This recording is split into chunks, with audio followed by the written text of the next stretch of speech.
नमस्कार दोस्तों। तो आप हैं अपने खर्राटे से परेशान, तो हमारे पास है इसका समाधान। यदि आपको रात में सोते समय बहुत ही ज़्यादा खर्राटे आते हैं, आपके खर्राटे की वजह से यदि आसपास के लोग सो नहीं पा रहे सही से, तो आपके लिए बहुत ही अच्छी मेडिसिन मैं लाया हूँ। जी दोस्तों, ये मेडिसिन है एंटी स्नो ड्रॉप।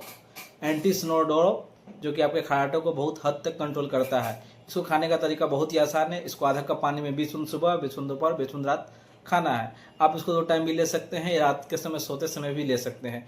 इससे आपका खर्राटा बहुत जल्दी कंट्रोल हो जाएगा।